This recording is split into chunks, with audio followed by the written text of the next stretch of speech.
అందరికీ నమస్కారం. Welcome to VN constructions and interiors.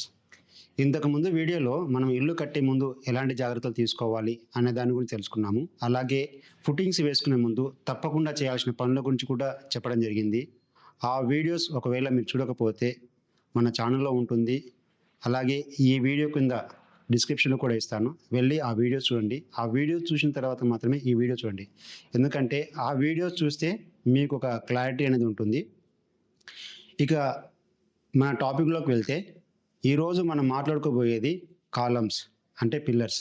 మన ఇంటికి బలమిచ్చేది ఫౌండేషన్ అయితే, ఆ బలాన్ని ఈక్వల్‌గా డిస్ట్రిబ్యూషన్ చేసేది కాలమ్స్. అంటే మీరు ఎన్ని ఫ్లోర్‌లు వేసుకుంటున్నారు, ఏంటి అనే దాన్ని డిసైడ్ అయిపోయి, ఆ వచ్చిన వెయిట్ అనేది ఈక్వల్‌గా డిస్ట్రిబ్యూషన్ చేయటానికి కాలమ్ అనేది, బీమ్స్ అనేది అంత ఉపయోగపడతాయి. బీమ్స్ గురించి తర్వాత చెప్తాను. ఇప్పుడు కాలమ్స్ గురించి తెలుసుకుందాము. మీ అందరికీ నేను ఎప్పుడూ ఒక మాట చెప్తుంటాను. మీ ఇల్లు అందం అనేది గోడల్లో, పెయింట్‌లో ఉంటుంది. అదే మీ ఇంటి ప్రాణం అనేది ఫుటింగ్సు, కాలమ్స్, బీమ్స్, స్లాబ్‌లో ఉంటుంది. ఇది మీలో ఎంతమందికి తెలుసు? నేనిప్పుడు చెప్పే ఈ చిన్న పొరపాట్లు మీరు ఎప్పుడు చేసినా మీ ఇంటికి అనేది చాలా పెద్ద సమస్యగా మారుతుంది. నేను చెప్పే ఈ చిన్న పొరపాట్లు మీరు ఎవ్వరూ చేయకండి. ఒకవేళ కానీ ఇలాంటి పొరపాట్లు చేస్తే జీవితంలో పెద్ద సమస్యగా మారే అవకాశం ఉంటుంది. ఇప్పుడు చాలామంది చేసే పెద్ద మిస్టేక్స్ ఏంటంటే స్ట్రక్చరల్ డ్రాయింగ్ లేకుండా ఫుటింగ్స్, కాలమ్స్ అనేది వేసుకుంటున్నారు. ఇలా వేసుకుంటే చాలా డేంజర్‌లో ఉన్నట్టు మీరు అర్థం చేసుకోండి. నేను ఇదే విషయాన్ని ఫుటింగ్స్ వీడియోలో కూడా చెప్పడం జరిగింది. ఫుటింగ్స్ వేసుకునే ముందు ఎలా అయితే స్ట్రక్చరల్ డ్రాయింగ్ అవసరమో, అలాగే కాలమ్స్ వేసుకునే ముందు కూడా ఖచ్చితంగా స్ట్రక్చరల్ డ్రాయింగ్ అనేది అంత అవసరం పడుతుంది. నేను ఒక చిన్న విషయం చెప్తాను. మీరు స్ట్రక్చరల్ డ్రాయింగ్ గురించి చెప్తున్నాను కదా! స్ట్రక్చరల్ డ్రాయింగ్ అనేది ఎంత అవసరం పడుతుంది అనేదంటే, మీ యొక్క ల్యాండ్‌కి ఏదైతే సేల్ డీడ్ డాక్యుమెంట్స్ ఉంటాయో, ఆ సేల్ డీడ్ డాక్యుమెంటు మీ ల్యాండ్ అనేది ఎలా అయితే నిర్ధారణ చేస్తుందో, అదే విధంగా మీ బిల్డింగ్ యొక్క స్ట్రక్చరల్ డ్రాయింగ్ కూడా అదే విధంగా ఉంటుంది. ఎందుకంటున్నంటే, మీరు ఏ విధంగా కట్టుకుంటున్నారు, ఎలా కట్టుకుంటున్నారు అనేది స్ట్రక్చరల్ డ్రాయింగ్‌లోనే డిసైడ్ అవుతుంది. మీరు ఎన్ని ఫ్లోర్‌లు వేసుకోవాలి అనేది కూడా ఇక్కడే డిసైడ్ అవుతుంది. నేను మీ అందరికీ చెప్పేది ఒకటే. మీరు ముందే మీ ఫ్యూచర్ ప్లాన్‌తో స్ట్రక్చరల్ డ్రాయింగ్ అనేది వేసుకోండి. అది ఎలా అంటే మీరు గ్రౌండ్ ఫ్లోర్ కడుతున్నారా?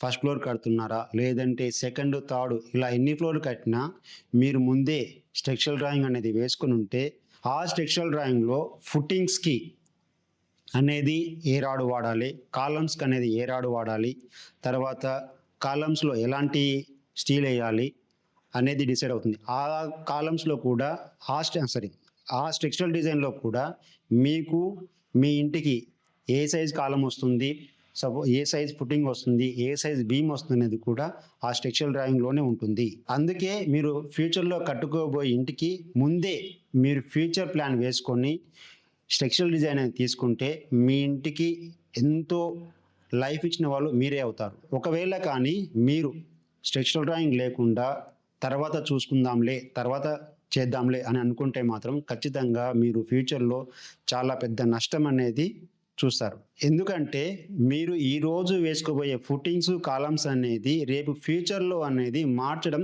అస్సలు కుదరదు. అందుకే మీరు ఇల్లు కట్టుకునే ముందు ఫ్యూచర్ ప్లాన్ అనేది వేసుకొని, ఫ్యూచర్‌కి సంబంధించిన డిజైన్ అనేది, స్ట్రక్చరల్ డ్రాయింగ్ అనేది వేసుకుంటే మీకు చాలా వరకు హెల్ప్ అవుతుంది. ఇక్కడ మీరు ఎలాంటి నష్టం అనేది జరగదు.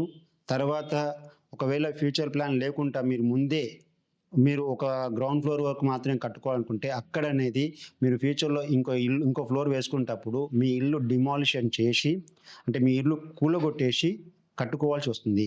ఒకవేళ కానీ కూలగొట్టకుండా లేదా ఆ స్ట్రక్చర్ నిలబడుతుందని కానీ మీరు ఇంకో ఫ్లోర్ వేసుకుంటే 100% ఒకవేళ ఆ ఇల్లు కూలిపోతే మీ ఇంటికి మీరే బాధ్యులవుతారు.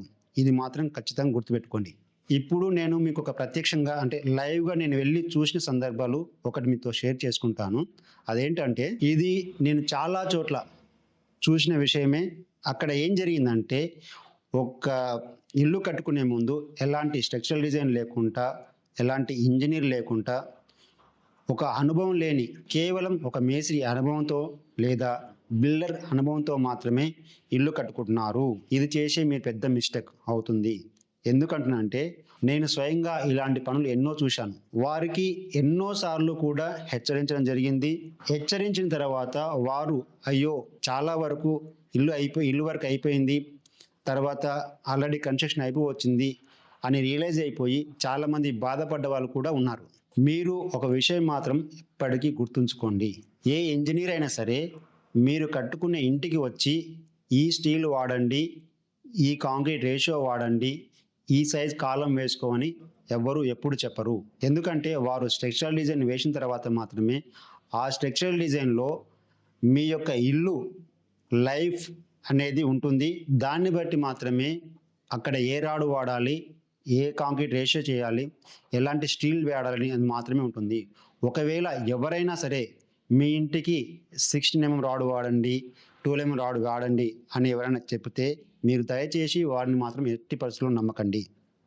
అది బిల్డర్ అయినా సరే, ఇంజినీర్ అయినా సరే, మేస్త్రి అయినా సరే, ఇంకెవ్వరైనా సరే ఎట్టి పరిస్థితుల్లో మీరు మాత్రం వారిని నమ్మకండి. ఒకవేళ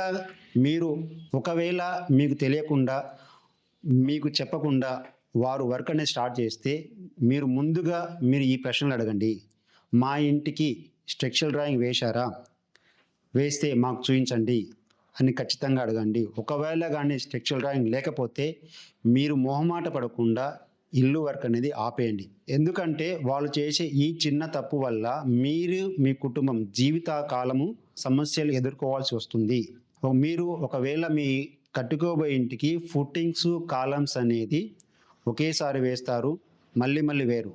కానీ వాటి మీదే మీ కుటుంబం తరతరాలుగా జీవించాల్సి వస్తుంది. ఇది మీరు గమనించండి. మీరు ఒక కాంట్రాక్టర్‌కి పని ఇచ్చే ముందు ఖచ్చితంగా ఇవి మీరు అడగండి. స్ట్రక్చరల్ డ్రాయింగ్ వేయించారా? లేదా? అని అడగండి. ఒకవేళ వేస్తే మాత్రం ఆ స్ట్రక్చరల్ డ్రాయింగ్‌ని ఎవరైతే స్ట్రక్చరల్ డ్రాయింగ్ వేశారో వారి దగ్గరికి వెళ్ళి ఒకసారి క్లారిఫై చేసుకోండి. మీ ఇంటికిచ్చిన స్ట్రక్చరల్ డ్రాయింగా కాదా? లేదంటే వేరే ఎవరికైనా ఇచ్చింది మీకు తీసుకొచ్చి చూపించాడా? ఒకటి. ఆ తర్వాత అక్కడికి మీరు వెళ్ళలేకపోతే ఏదైతే మీకు దగ్గరలో ఉన్న ఇంజినీర్ కానీ, స్ట్రక్చరల్ డిజైనర్ కానీ ఉంటారో వారి దగ్గరికి వెళ్ళి ఏదైతే మీ కాంట్రాక్టర్ చూపించిన స్ట్రక్చరల్ డ్రాయింగ్ ఉంటుందో అది ఖచ్చితంగా చూపించి ఒక క్లారిఫికేషన్ తీసుకున్న తర్వాతనే మీ వర్క్ అనేది స్టార్ట్ చేసుకోండి. ఒకవేళ కానీ స్ట్రక్చరల్ డ్రాయింగ్ లేకుండా పని స్టార్ట్ చేస్తే మీరు ఎట్టి పరిస్థితుల్లోనూ నిర్మోహమాటంగా ఆ పని అనేది అక్కడికక్కడే ఆపేయండి. మీరు ఇక్కడ గాని పని ఆపకపోతే మీ ఇంటి లైఫ్ అనేది చాలా వరకు తగ్గుతుంది. మీరు ఇంకో ఫ్యూచర్‌లో వేసుకోవాల్సినప్పుడు కానీ, లేదంటే మీ యొక్క ఇంటి కలలను గానీ మీకు మీరే పాడు చేసుకున్న వాళ్ళవుతారు.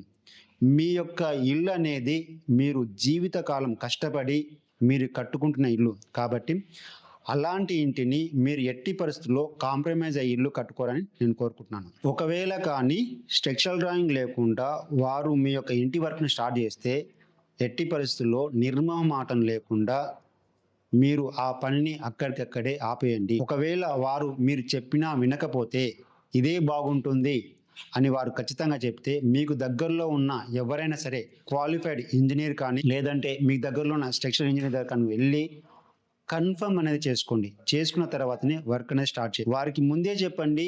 ఒకవేళ స్ట్రక్చరల్ డ్రాయింగ్ తీసుకురాకపోతే మీరైనా సరే మీ సొంత డబ్బులు ఖర్చు పెట్టుకొని స్ట్రక్చరల్ డ్రాయింగ్ అనేది తీసుకున్న తర్వాతనే వర్క్ స్టార్ట్ చేయండి.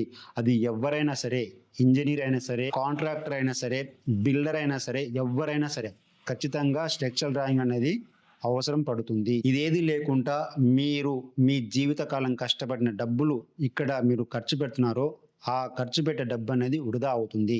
అది నేను చెప్పినా సరే, ఇంకెవ్వరు చెప్పినా సరే ఖచ్చితంగా మీరు అస్సలు వినకండి. ఈ ఇంటిలో మీ పిల్లల భవిష్యత్తు, మీరు తరతరాలుగా పిల్లల భవిష్యత్తు కూడా ఆధారపడి ఉంటుంది. మీరు ఒకవేళ పని ఆగుతుంది అనుకుంటే ఏం ప్రాబ్లం లేదు. మీ యొక్క పని కొన్ని రోజులు అనేది ఆగొచ్చు. ఏం మొహమాట పడకండి.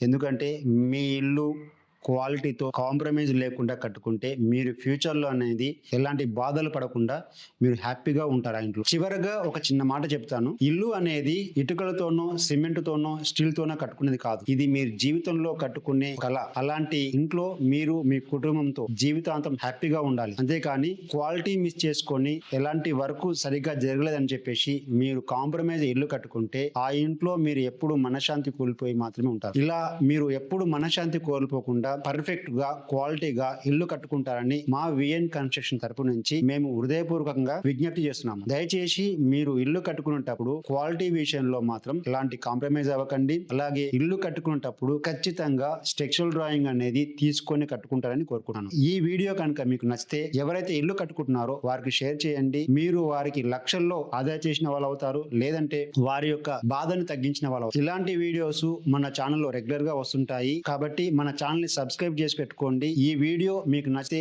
లైక్, షేర్, సబ్స్క్రైబ్ చేయండి. ఈ వీడియో మీరు యొక్క ఇలాంటి వీడియోస్ కోసము మన ఛానల్ ని సబ్స్క్రైబ్ చేసి పెట్టుకోండి. అలాగే మీ యొక్క ఇంటిని క్వాలిటీతో కట్టుకోవాలనుకుంటే మా విఎన్ కన్స్ట్రక్షన్ ని సంప్రదించండి. మేము దగ్గరుండి అన్ని విధాలుగా క్వాలిటీతోనూ ఎలాంటి కాంప్రమైజ్ లేకుండా మీ యొక్క ఇల్లు అనేది కట్టించడం జరుగుతుంది. మళ్ళీ మరొక ఉపయోగకరమైన వీడియోతో కలుద్దాము. Thank you. జై హింద్.